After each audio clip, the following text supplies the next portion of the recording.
Support comes from the Missouri Forest Products Association. Missouri produces wood pallets, railroad ties, white oak barrels, hardwood floors, and more. Details on the variety of products made in the state are at choosewood.com. From St. Louis Public Radio. This is St. Louis on the Air. Flying a satellite is hard, and it requires a lot of mental fitness, and that's part of what the Space Force wants to do. Is they want to move away from this idea of, well, you didn't do enough push-ups, you didn't do enough sit-ups, you didn't run fast enough. You know, the standards aren't necessarily changing. It's just the way that the Space Force wants to engage with it. More of a holistic health approach. Yes, that's the general goal. I'm Jonathan Ahl.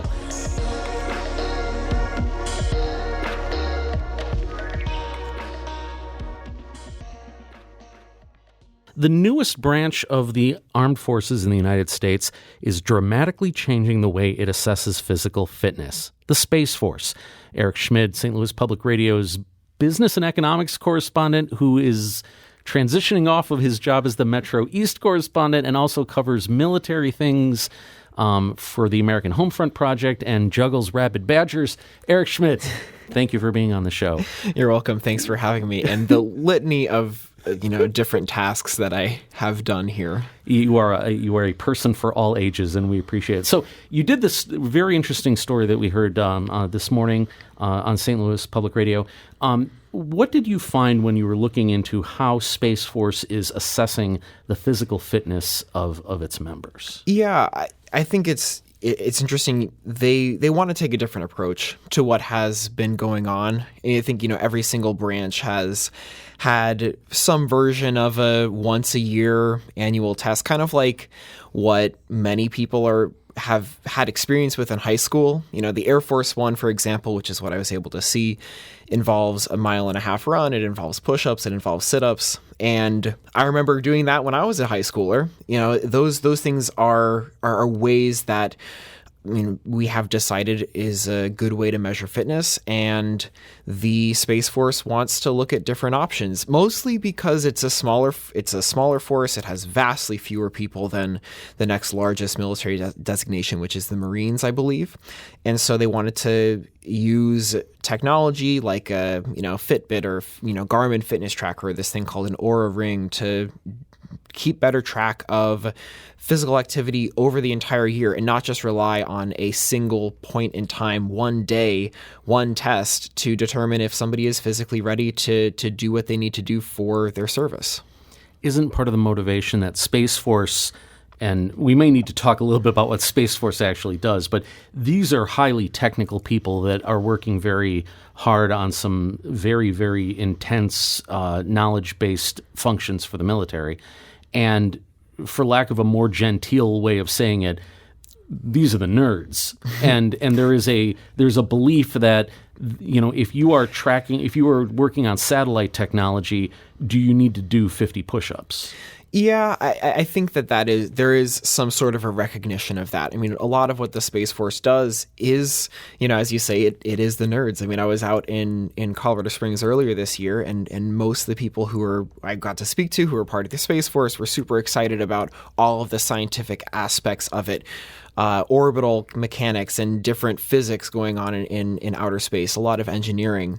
And so that type of work takes a lot of mental capacity. Literally flying a satellite is hard, and it requires a lot of mental fitness, and that's part of what the Space Force wants to do. Is they want to move away from this idea of, well, you didn't do enough push-ups, you didn't do enough sit-ups, you didn't run fast enough, and this means that you can't be part of our service designation.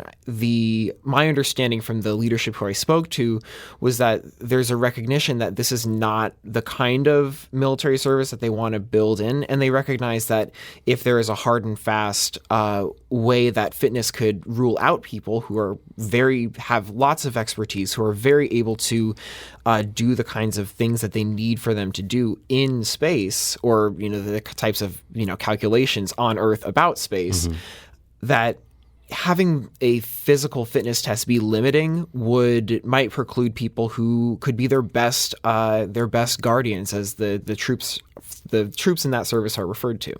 So this new idea is that you would wear some kind of tracker, like a Fitbit or something like that, and that data, the Space Force would collect that data, analyze it, and look at it, and kind of come to an assessment. Are you being a relatively healthy person? Yeah, I mean, that's the general idea. I think the mechanics of it are obviously more complicated than that. The Space Force is contracting with this company in Austin. I spoke with their CEO, and he was telling me this company is called Fit Rankings. They've done this type of work with other commercial-based companies, either in Texas or nationally, to have people who wear these fitness trackers be able to log their activity and look at it in a common metric on a website or an app or something like that. And so that's kind of what the Space Force wanted to do as well, is to be able to, instead of say like, we're going to look at fitness for one day out of the entire year, to try and say we're going to try and build a community or a culture around wanting to have better fitness and being able to do activities that aren't necessarily running or push-ups or sit-ups. Like you could go do an elliptical, go on a bike ride,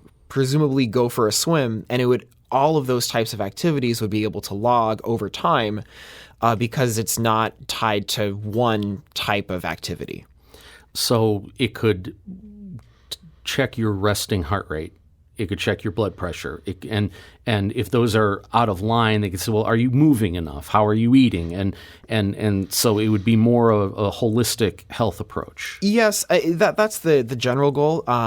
Patrick Hitchens, who's the person, CEO of Fit Rankings making this whole platform, told me specifically that those types of data points, whether it's blood pressure or heart rate or sleep data, because these types of devices can track that. His platform wouldn't include that as a public display.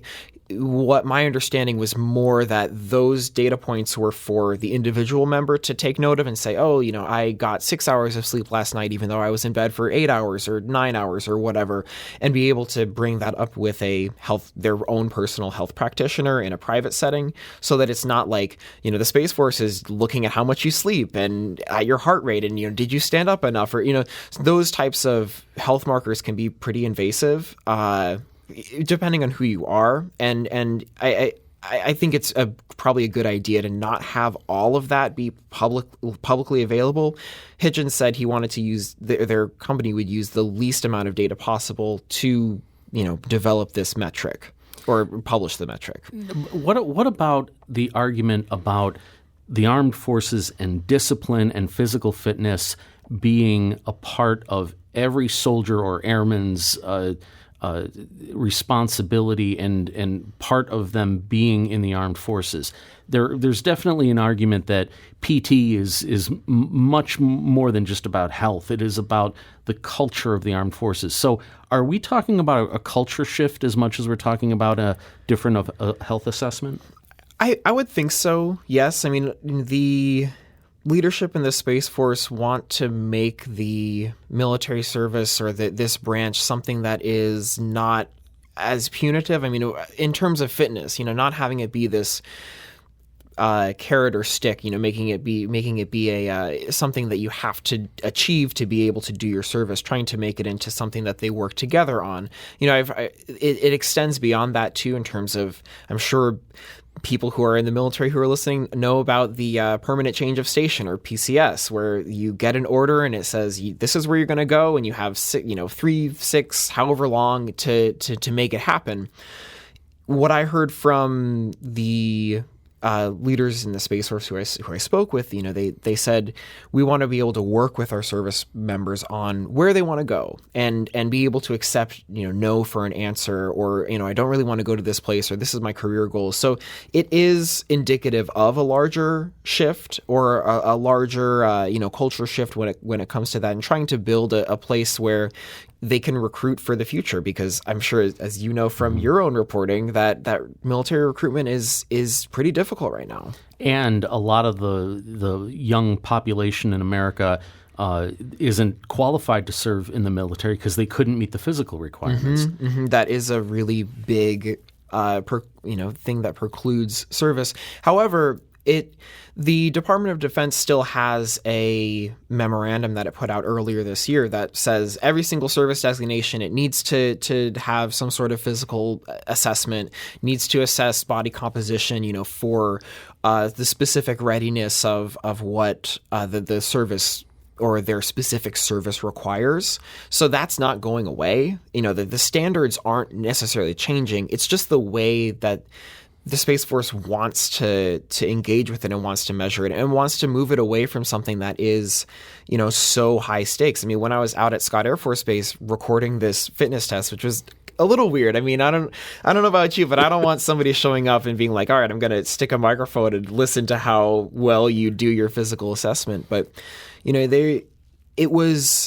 I could tell that everybody who was there was very focused on I need to hit these specific benchmarks or else I'm not going to be able to do, or my career opportunities might suffer. It was very obvious that there was a lot that was hinging on the outcomes of this specific test or this day.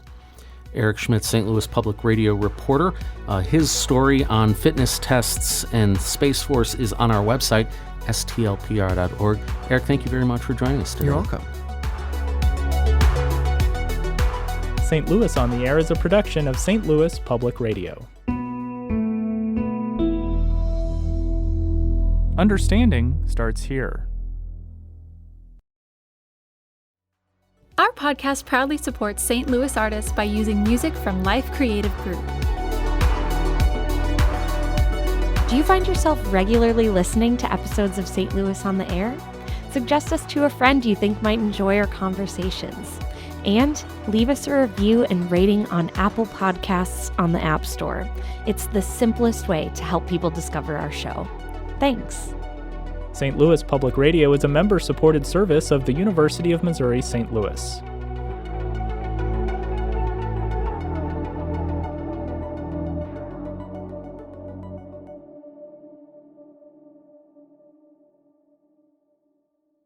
Support comes from the Missouri Forest Products Association, providing more than 41,000 jobs in the production of wood pallets, railroad ties, white oak barrels, hardwood floors, and more. Details at choosewood.com.